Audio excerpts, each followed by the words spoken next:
Today, we are going to review one of the battles that marked the history of humanity. In a single day on October, two large fleets faced each other to defend their way of understanding the world. We talk about the Battle of Lepanto.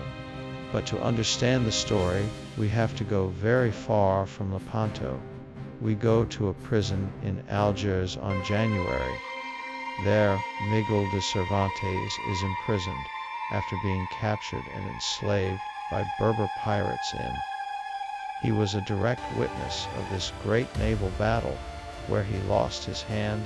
There is the nickname that dragged all his life of the Manco d'Anto. Miguel tells us the story of the Battle of Lepanto. That time the Spanish Empire was governed by Philip Roman II, in whose kingdom the sun did not set, son of the glorious Charles V, and put at the head of his navy the illustrious Don Juan de Austria, Tojeth.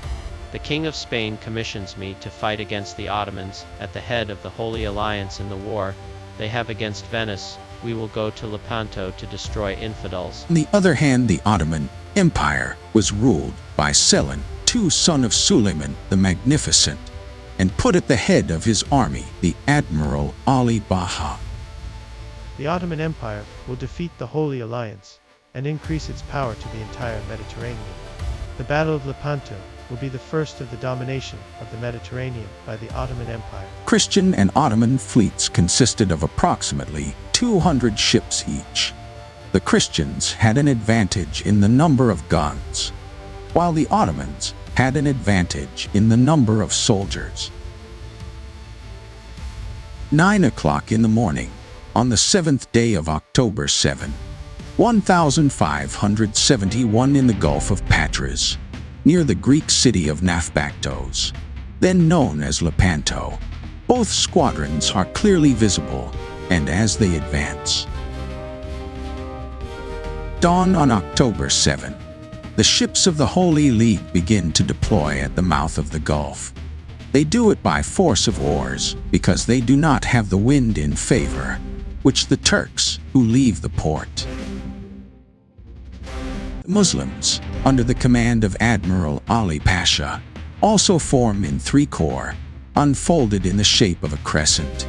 In total there are 204 Christian galleys by 205 Turkish galleys, about 50 smaller.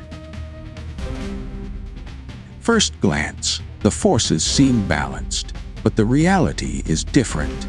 The men of Don Juan de Austria number about 36,000 infantrymen, plus about 34,000 sailors and free G. Another 20,000 men go as forced oarsmen. Of these, those who are not slaves begin to be unleashed with the promise of freedom and pardon of their sorrows if they prove their courage in the scent.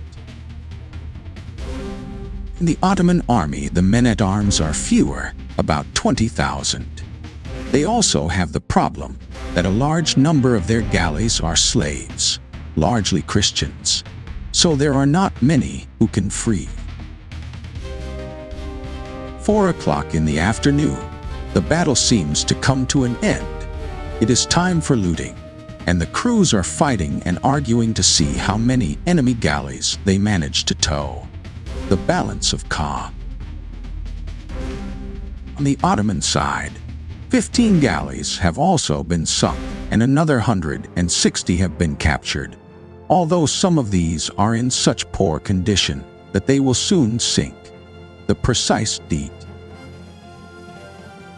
Pope Pius V would say of this battle, The Battle of Lepanto has been a victory for God. and I myself would leave the following sentence for posterity.